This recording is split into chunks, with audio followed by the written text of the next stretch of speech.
पंतप्रधान नरेंद्र मोदी 2 दिवसीय मुंबई दौऱ्यावर. नवी मुंबई आंतरराष्ट्रीय विमानतळाचं आज पंतप्रधान मोदींच्या हस्ते उद्घाटन. डिसेंबरमध्ये होणार पहिलं उड्डाण. मुंबईतील भुयारी मेट्रोच्या शेवटच्या टप्प्याचं आज पंतप्रधान मोदींच्या हस्ते उद्घाटन. JVLR ते कफ परेड अंतर तासाभरात करता येणार पार.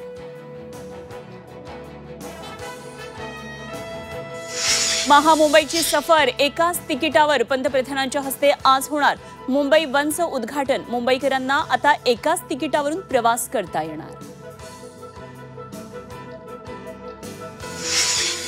अतिवृष्टीग्रस्त शेतकऱ्यांच्या मदतीसाठी ठाकरेंचं आज राज्यभर आंदोलन.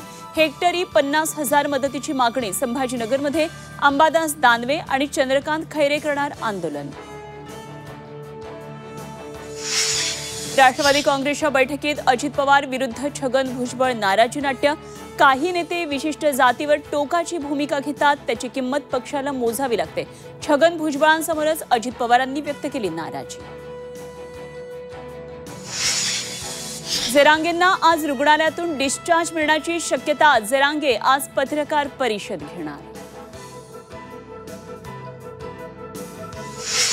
अक्षय शिंदे एन्काउंटर प्रकरणात एन्काउंटर करणाऱ्या पोलिसांना निर्दोषत्व बहाल. न्यायमूर्ती दिलीप भोसलेंच्या न्यायालयीन आयोगाकडून पोलिसांना क्लीन चिट.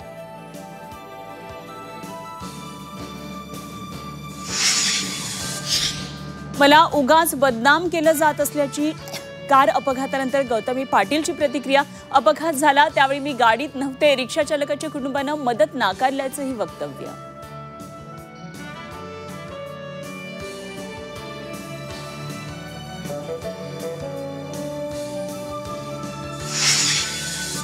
आणि कफ सिरपसाठी डॉक्टरांची चिठ्ठी आवश्यक. अन्न आणि औषध प्रशासनाचे विक्रेत्यांना आदेश. कफ सिरपमुळे आतापर्यंत 20 पालक दगावली. राष्ट्रीय मानवाधिकार आयोगाची 3 राज्यांना नोटीस.